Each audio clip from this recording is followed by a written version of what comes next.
Hello everyone. I figured I'd jump on here and do a quick video talking about the PC Engine and the Turbografx 16. Kind of a little bit of maybe a helpful video on getting started looking into the PC Engine or the Turbografx 16. Kind of what to look for, a buying guide a little bit. And like maybe your first 5 or 6 games that you might want to look into getting on the PC Engine or Turbografx 16, and solving some of the confusion around the different hardware issues, because they are somewhat confusing when you're initially looking at them. So before getting into the PC Engine, which is kind of my latest thing I've been really exploring and getting into, I was really big into Sega Saturn. And I mean, I still am, that's not changing. But that was my first real console to start getting heavy into importing. And I think the PC Engine is the logical next step for most people after the Sega Saturn or the Super Famicom, just because of how well the PC Engine did in Japan compared to over here, just like the Sega Saturn. For those of you who may not know, the PC Engine was basically an 8-bit console. It was kind of a hybrid 8-bit, 16-bit, 8-bit in some ways, 16-bit in other ways, which I'm a little hazy on all the details on right offhand, but truthfully it was more of an 8-bit system. It was designed to compete more so with the NES. But the thing you might not know is in Japan, it actually outsold the NES. It also outsold the Sega Genesis or Sega Mega Drive in Japan. Just like how the Sega Saturn was the Sega's best-selling console in Japan by far. Like nothing else was even close. But a very different result over here for both of those consoles. So it's one that if you're going to get into it, you really are doing yourself a disservice if you're not looking into the Japanese import scene for the PC Engine as well as the Saturn. So yeah, I guess that's kind of where the step off from one to the other naturally sort of happened with me. Man, there's so much I could still talk about that I didn't even mention. Like, the TurboGrafx 16 came out over here after the Sega Genesis came out, whereas the PC Engine came out, I think, 2 years before the Genesis came out in Japan, which I think was probably one of the most important keys to its success, was getting out there before the Genesis got out there. And the main reason why it took so long for the TurboGrafx 16 to come out is because NEC, the console, I didn't mention this either, but the console was designed by 2 major companies, Hudson Soft, the little video game company with the little bee that makes the Bomberman games, among a bunch of others. It was them and a company called NEC, and NEC decided that they wanted to redesign the console to launch it in the United States. They wanted it to be bigger, and it was literally because they thought in America people think bigger is better. Like, that was literally their thinking on it, and the people at Hudson were not happy about it. They thought that it was really stupid. But it took all this extra time redesigning the console to give us the big TurboGrafx 16 that we came out with over here for basically no reason, and it turned out to be probably the worst decision they could have made, because the Sega Genesis, by the time they got that all done, Sega Genesis had already been out for a few weeks, and so then it was an uphill battle, and they never really got their footing. So if they had brought that out closer to the time that the PC Engine came out in Japan, 6 months or more before the Genesis, it would have been a whole different story, most likely, and they would have had a lot more success over here as well, I believe. So really, really dumb idea. This is what happens when you let marketing people, make all these, too many of your decisions, basically, I think.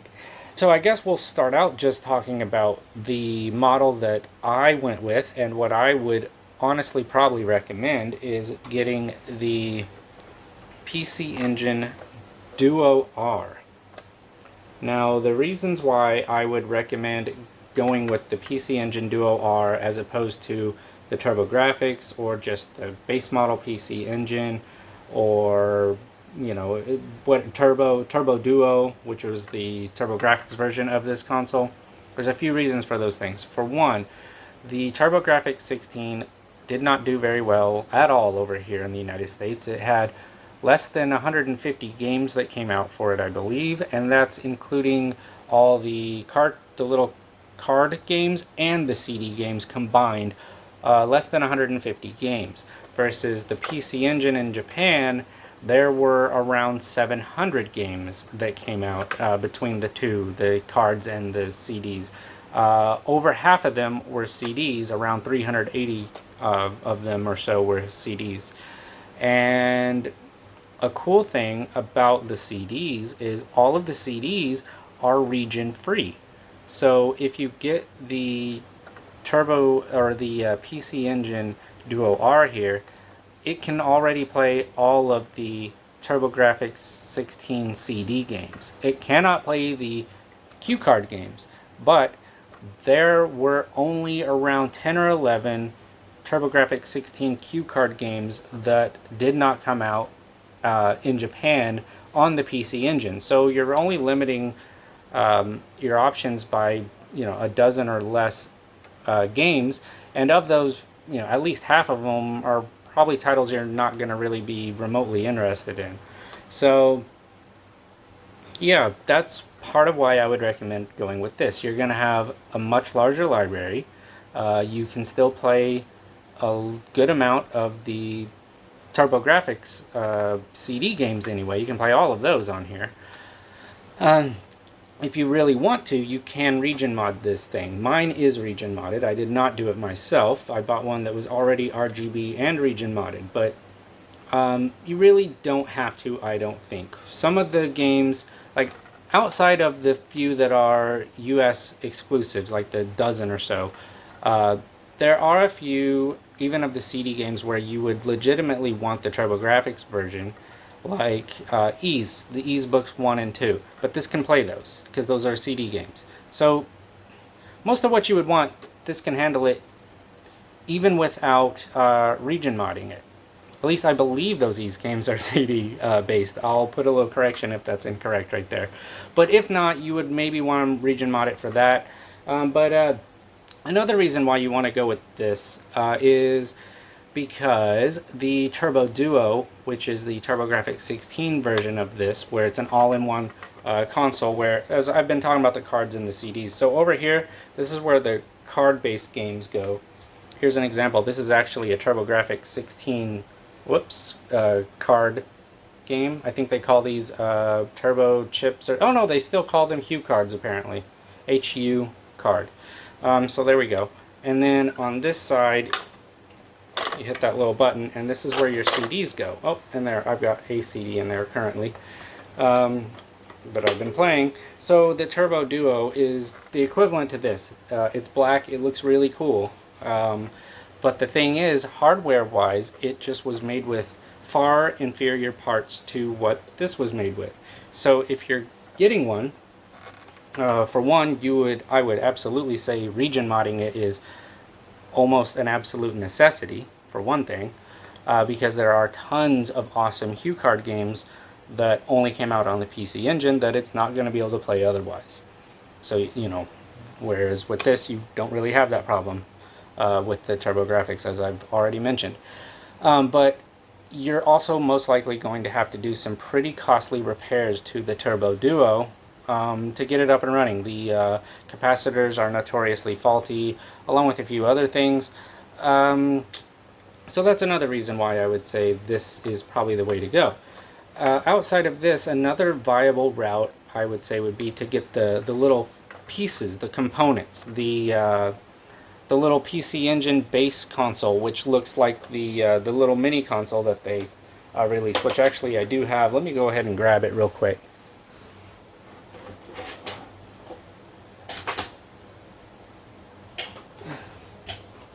Alright, so this is basically what the this is the PC Engine mini console, and this is roughly, honestly, about the same size as the full console. The real, true console itself is about the size of an Xbox One controller.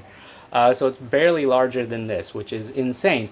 Cool thing about this, they designed it with planning to expand upon it, and they really did do that. The PC Engine and Turbografx 16 was the first home consoles to start using CDs. So they beat the Sega CD. I honestly think probably Sega got the idea from them with the expansion add-on. Sega CD worked pretty much the same way that the CD add-on to this works. There's an extender bar that goes across the back, and then you plug the CD unit next to it. So that's another way that you could go about doing this. You could just start with a little PC Engine. You can get these for 50 to 80 bucks maybe. That's the other thing. These Duo Rs are not cheap. If you get one that's not region modded and not RGB modded, all that, you're looking, anywhere from, I'd say, $210 to $270, anywhere in there. So they're not cheap. So that might be a reason why you might want to go with one of these, because you can get this for less than $100, most likely.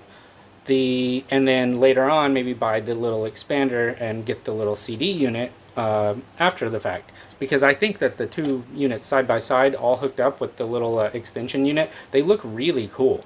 The only drawbacks to doing it that way, dividing it up so it's a little easier on your wallet over time, is that the PC Engine console, the base unit like this, does not have RF hookups. It does not have AV hookups. Sorry, it's RF only, which is not a good video or audio output at all. So, it's if you're like me, you can live with it at least for a little while, but it's something you're going to want to upgrade most likely.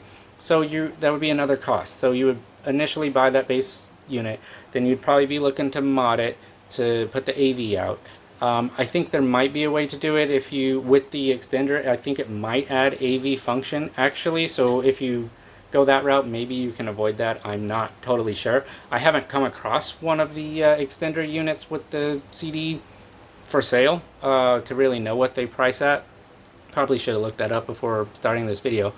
But together, everything all together is probably going to be about the same cost as the Duo R, maybe a little less, but you're splitting it up, over time. The CD unit itself honestly might be pretty darn expensive.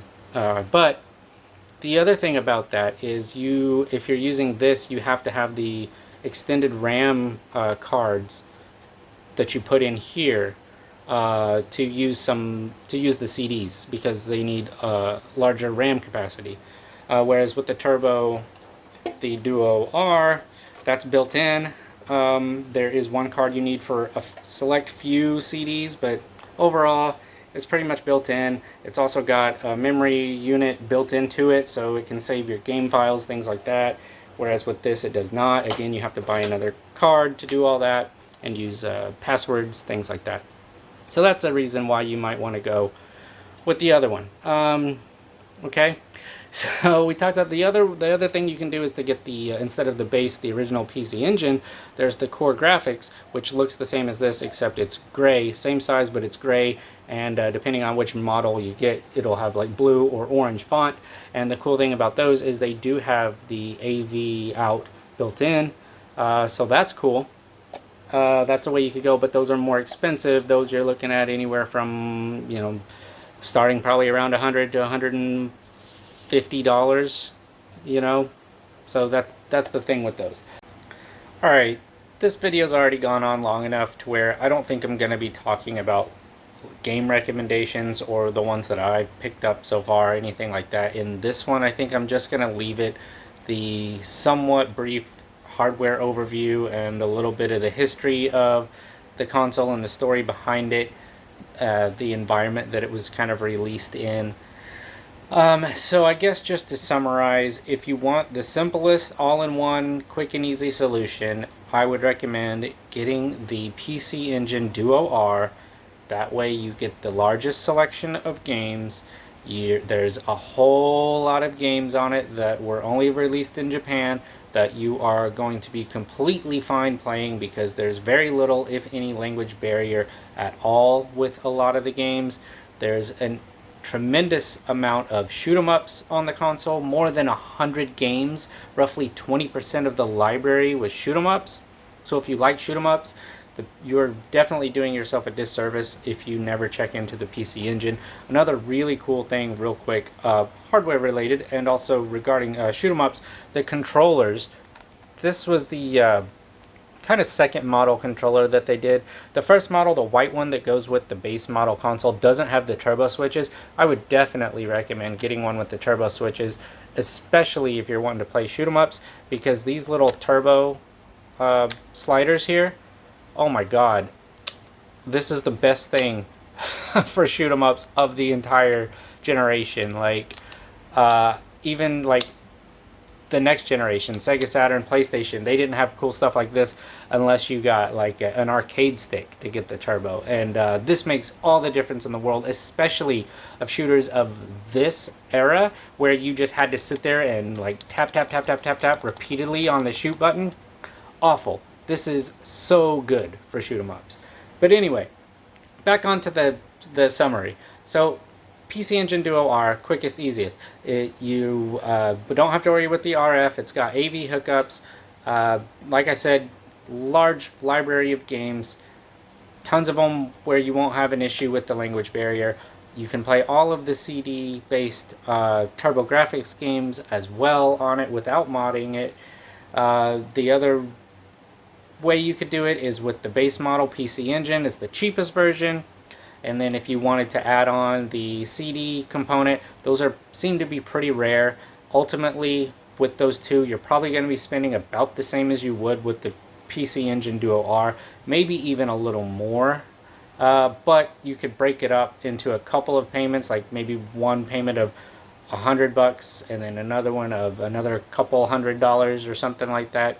Another way to go, if you want to have AV hookups straight out the get-go for the Q card part before you even buy the CD part, is you could get the core graphics units. They're a bit more expensive, $100 to $150, but they come with AV support.